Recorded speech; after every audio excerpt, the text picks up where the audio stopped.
No, there isn't. We've been lied to from the very beginning. The politicians, California politicians, the mayor of Los Angeles, our governor, have completely failed in that nothing was happening in the beginning. It was allowed to spiral out of control, and then they have created this narrative that completely defies facts and a timeline that we know happened.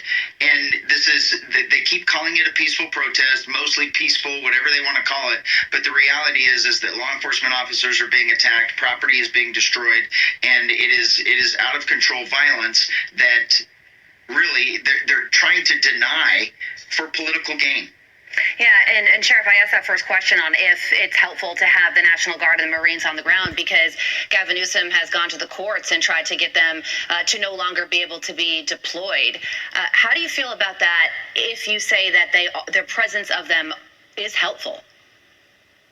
It's nothing but childish games. Our governor would rather fight and argue with the president than do something about Los Angeles. And the reality is that the National Guard, they could have been deployed immediately because time and time again, we see that these spiral for 1, 2, 3 days in a row, and then you're behind the eight ball trying to catch up. When you do it in the beginning with an overwhelming show of force, these criminals that are coming out just to destroy, they don't show up because they know there's going to be a consequence. But this is 20 years in the making of Governor Gavin Newsom's policies that have enabled criminals to do this in the first place. This is just natural for us. To follow up on something you just said about how you would respond, admittedly, Los Angeles, much bigger than Riverside, the main city in your county. But if these riots had erupted in Riverside or in Palm Springs, Palm Desert, or someplace like that, what would you have done to stop them? And if ultimately it got out of control, would you have welcomed help from the Trump administration with open arms?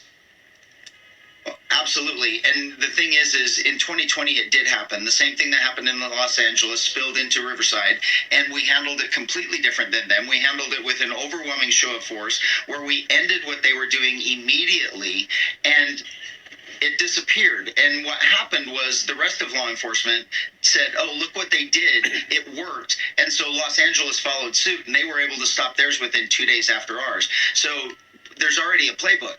You do not allow them to escalate and then bring more reinforcements into the criminal behavior. It's nothing but criminals that are enabled to do criminal behavior, and if they're allowed, they will continue and they will get bigger in numbers. If you stop it in the beginning, then it goes away. That's how things should be done.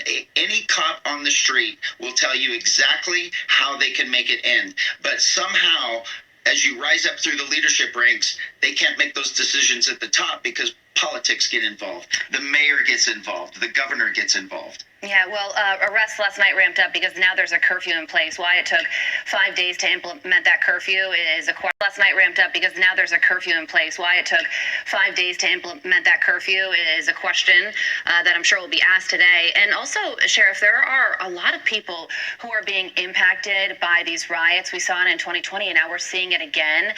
There is one jewelry store owner who's a migrant himself who said that his business was completely destroyed. Other stores are getting looted in this area. So talk to us a little bit about that and the human impact of what's going on. It's huge. Downtown Los Angeles is an enormous magnet for business all day long. And I mean, you know what our freeways are. Our freeways are just really an absolute mess on a good day. So when you bring thousands of protesters in to block freeways, to stop freeways, that impacts everyone's day. Where businesses are closing, businesses have to close, people can't make it to work. It's a major impact for all of Los Angeles. Yeah, I don't think people maybe... Let me add to that. For you people that support these protesters, these riots, and for you elderly people, 65 or older, and for younger people, disabled people, blocking traffic, your mom, your dad, your nieces, nephew, whatever, can have a heart attack, a stroke, a seizure, or whatever, need to go to the emergency room, need the ambulance, but they block the traffic. They're destroying businesses. It could be your business that you own. This is so dangerous to us as American citizens to protect illegal immigrants They protected the illegal immigrants and put American citizens in danger. Hear what I said? Protecting illegal immigrants and putting American citizens in danger. You better wake up, people, because it happened. It happened before.